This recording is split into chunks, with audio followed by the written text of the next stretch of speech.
Well, ladies and gentlemen, welcome into my very exclusive, ultra realistic 2024 August election prediction video.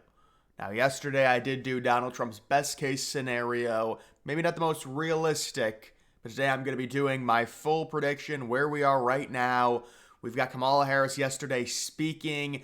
I mean, just another all time great Biden clip. It's up on my Twitter right now at the airport. All these things seem to happen at the airport, but Biden's just standing there like almost just completely brain dead. Kamala Harris is saying things twice, three times in the span of two sentences. She's already starting to get exposed, but she has had a nice, you can't even call it a rebound because these are really the first polls we're seeing, but a nice boost here. We all know that against Trump in the recent weeks, with all of the mainstream media hype surrounding her. But we do have all of the candidates. I do like including all of them. How about Chase Oliver, the libertarian, included? But we're just going to be going state by state, and I will leave the swing states this time. So we're going to be doing the more obvious ones. Obviously, Washington. The way I color coded, if it's basically a lock, I put it as the darkest shade. Not necessarily based on averages, just if I think it's a lock, I'm going to throw it at the darkest shade. So Washington, I do think is a lock. Oregon, I think it's a borderline lock. You could argue, well, there was an interesting poll that only had Harris up by 5, but if this is a general election, something crazy would have to happen for any Democrat to lose Oregon at this point. California also going to be a lock for the Democrats. Hawaii also should be a lock for the Democrats. Moving on to some of these other states, obviously all these states, don't even have to explain them. Donald Trump will be winning them. Oklahoma, Texas. There are some liberals now coming out. I think they're trolling me saying that Texas is going to be a swing state or a toss-up. Nebraska, the at-large, is certainly going to Trump. The 1st and 3rd districts as well. The 2nd district is the toss-up. You do have Iowa, not competitive this election cycle, along with all of these other SEC-type states as well, going to be going to Trump. Illinois should easily go to Harris. Now, I guess you could say it's semi-interesting. There's a few polls, Biden versus Trump, Biden only up by 9 or 10. Kind of similar polling to New York. Now, New York got a lot more hype surrounding it because there were more polls. Trump's case was in New York. He was doing more rallies there. Illinois, on the other hand, very few polls. No one's really polling it. They don't want to waste money there, I guess, doing the polls because we're expecting Harris to win it relatively easily. You can look all of this stuff up kind of on here. This is what they have it on the real clear polling average. You've got Trump sitting at 219, Harris at 208, all of the swing states here. I will note the one thing that they did do is they changed Minnesota, which originally was moved to a toss-up in March when Trump had all that momentum. They've moved it back to leaning towards the Democrats. The other interesting thing, even if you want to argue, well, a lot of these swing states are getting close, or Harris might even be leading some of them. Number one, there's not nearly enough polling data to really take that extremely seriously, even if there is a slight shift, which we expected considering there was no funding going into Biden's campaign for the last 2 or 3 weeks. The big-time donors just stopped funding him because they knew the top Democrats were going to take Biden out, and that's exactly what happened. If you go to, I don't know, what was I going to go to again? Just the latest, or just the Trump versus Harris head-to-head polls, you still do have Trump. And, you could argue, well, Rasmussen, but you still do have Trump sitting +1, Rasmussen a little bit more conservative, but still leading many of these recent polls that have updated mainly since the switch. So, and really, those are great numbers. You compare it to what Clinton did in, August 2nd of 2016. She was up by 4.5. That's a 5.5 point swing pro-Trump. Biden was up by 7.5 in August of 2020, the same exact time. That is around a 9-point net swing from 2020 to where we are now, even if some of these swing states are a lot tighter, and certainly they are a lot tighter at this point. Obviously, also Utah as well going to Donald Trump. I am going to give New Mexico to Kamala. I'm going to lighten the shade of it slightly. I do think there's a slight chance that Trump can win New Mexico, but it's just hard to really say.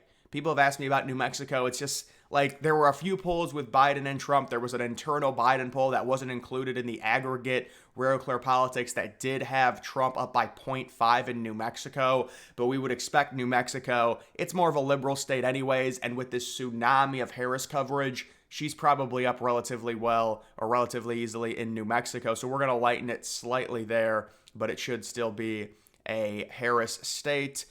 Next, we do have Minnesota. So Minnesota's one will certainly lighten a little bit, but I would expect Minnesota to go to Kamala Harris at this point. It's not a for sure thing. It's hard because we've only gotten two main polls out of Minnesota. Both of them have been very pro-Harris. It was a +10 and a +6. The Fox News one was the +6. Now, Fox News has been a little bit more lenient, it seems like, this polling cycle for the Democrats. There was a Trump-Biden head-to-head poll. Fox News had Biden +4. That was like back in June, and everyone was like, wow, that's shocking. So maybe they're just slightly more... The thing is, I got the color coding stuff. I don't know why it's not light enough, but I'm trying to depict it to be lighter. So, but Minnesota, it's hard to say that Trump is the favorite right now based on the few recent polls. That's not to say that Trump can't win it and come back. He certainly can.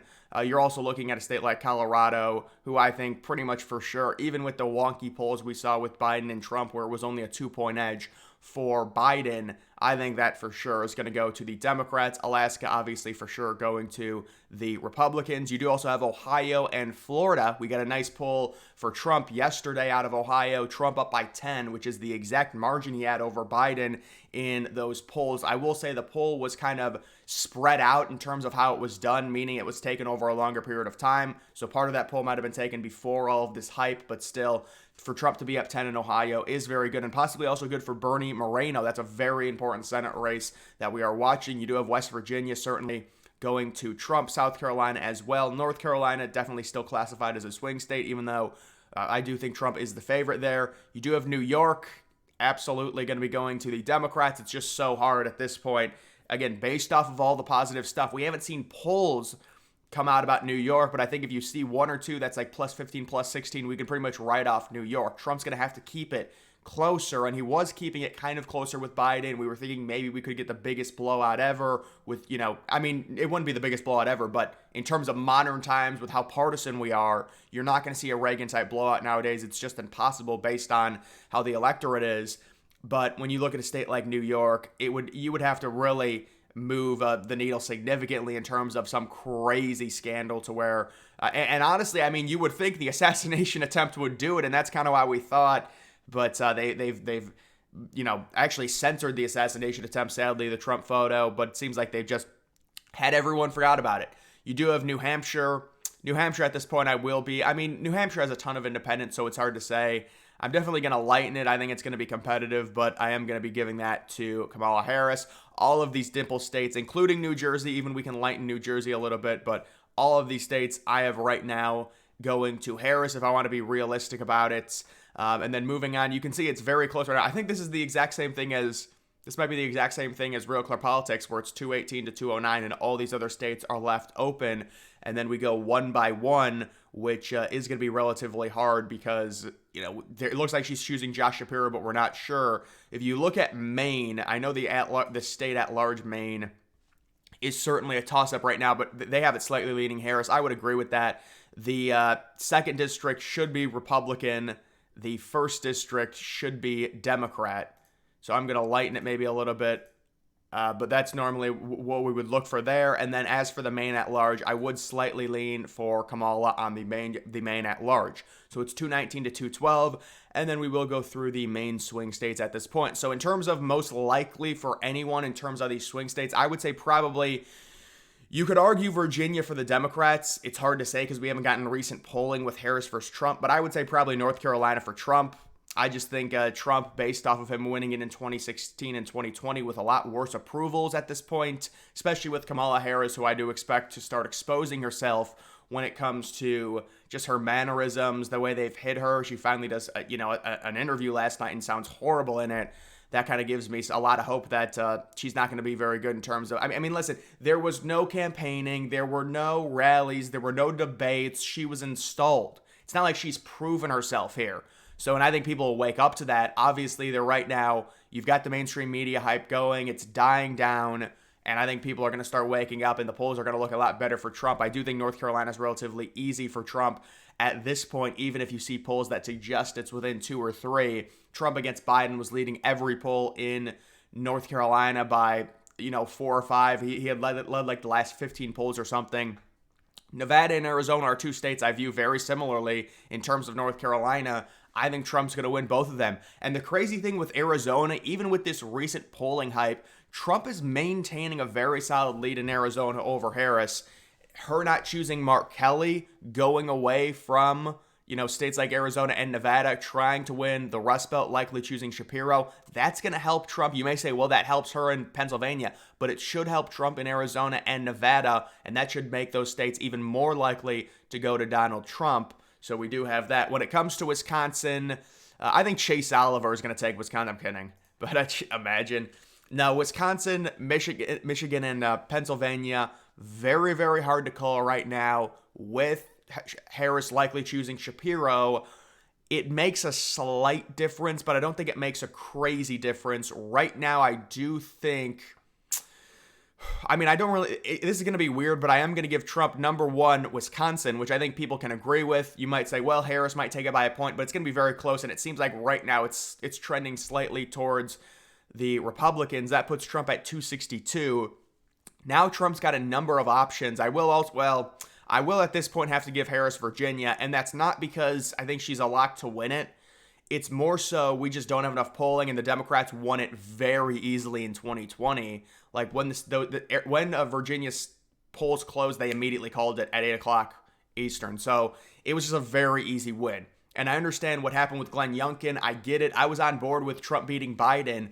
But let's see some polling that suggests it's still close. If we get that, then we can look at a state like Virginia possibly flipping to the Republicans. This is just trying to be realistic, trying to be unbiased about this and these predictions. I guess we'll go to Georgia next. I do like Trump to win Georgia, even though there is some bullish sentiment for Kamala Harris. I think Georgia is a true and true Republican state, even with the mass population centers, especially Atlanta. You look at all the other SEC states, they're pure Republican outside of Georgia because of Atlanta, Fulton County, DeKalb County. Trump's going to be a lot better. The Republicans are going to be a lot better with their ground game. They lost that state with the ballot harvesting in 2020. Everybody knows it. Everyone agrees. Republicans are going to be better if they just had a little bit of a better strategy in 2020. I think Georgia is a state they would have won. They barely lost by like 30,000 votes. Or honestly, it was less than that. It was like 10,000 maybe, not even. That state was like 0.2% in terms of how it was decided. So that would put Trump over the 270. And then when it comes to these other two states right now, I do still like Trump in the Rust Belt, and I do like Trump. Listen, a lot of this is based off of polling data. You look at the past election cycles, 2020 and 2016, Trump was polling a lot worse in terms of the Rust Belt. Now he's performing better. That puts him at around 312. This was kind of the ultimate prediction that was said back 2 or 3 months ago before the terrible Biden debate. Before all of this crap coming out about Biden not being fit and Democrats wanting to replace him, before the Trump assassination attempt. So all of that positive news happens for Trump, and that's why it was adjusted to where Trump was getting around 340, 350. They've tried to neuter all of that by installing Harris, and maybe temporarily it might work. And listen, you could have really any of these states going to Harris. It's very hard to predict. It was getting easier to predict when it was Trump versus Biden because Trump was up, and that's when I said Pennsylvania was leaning to Trump. Go look at the Trump-Biden polls. Trump was up in the last 8 polls, and that's when I said Pennsylvania is not a swing state anymore. It's a lean Trump because it was based off of all the recent polling. But these are all pure swing states. With the recent Harris hype, it's very hard to predict. You could give Harris Pennsylvania based on her picking Shapiro. Normally, VPs don't have a ton of influence. People overrate it. They're talking about Vance not being good. It doesn't really matter. And then when it comes to Nebraska's 2nd district, we will go ahead and, you could argue it's very hard, man. The one poll had Biden +3. I guess we'll give it to Harris very slightly there. So this would be the updated prediction. Again, if you want it to be maybe super, trying to be realistic, trying to be impartial, Pennsylvania with Shapiro, you could argue. And this is kind of another common prediction we get, 293 to 245. That's with Pennsylvania going to the Democrats. That's with Trump taking Wisconsin and Michigan. He's at 293, and maybe that would be slightly more accurate. But I have Trump anywhere ranging right around 300 electoral votes at this point. Nevada, Arizona, and Georgia are extremely key. Obviously, North Carolina and its 16 electoral votes, that is a huge must for Trump. He won it in 2016. He won it in 2020. Now that he's got Ohio and Florida, take back Georgia. Keep North Carolina, Arizona, Nevada, you're good. I actually think if you did this, Oh no, Harris would win. So Trump would have to, and this is where the tie comes into play. And then Trump takes the district, or maybe this at-large Maine he wins, or the district, and it becomes tied. So that would be with Harris. Color code this a little bit better. That would be with Harris taking all of the Rust Belt states, taking Virginia, taking Michigan. Trump holding the leads in Arizona, the leads in Nevada, winning that district in Nebraska, winning Georgia, and keeping North Carolina, and Harris winning at-large Maine and New Hampshire. That's how the swing states would shake out. That would be a tie. I think this is probably the most realistic tie.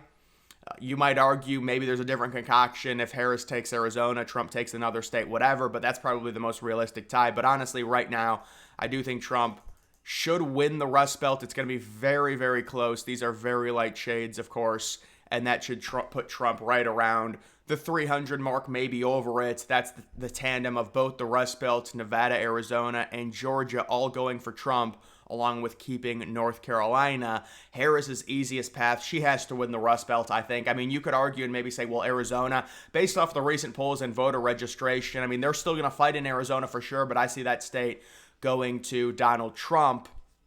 And if that happens, you're looking at the Rust Belt, you're looking at that district in Nebraska, holding that he's just one electoral vote, and then maybe you're looking at Georgia. You know, that's another interesting thing. Let's say she does take Pennsylvania because of Shapiro. She also takes Georgia.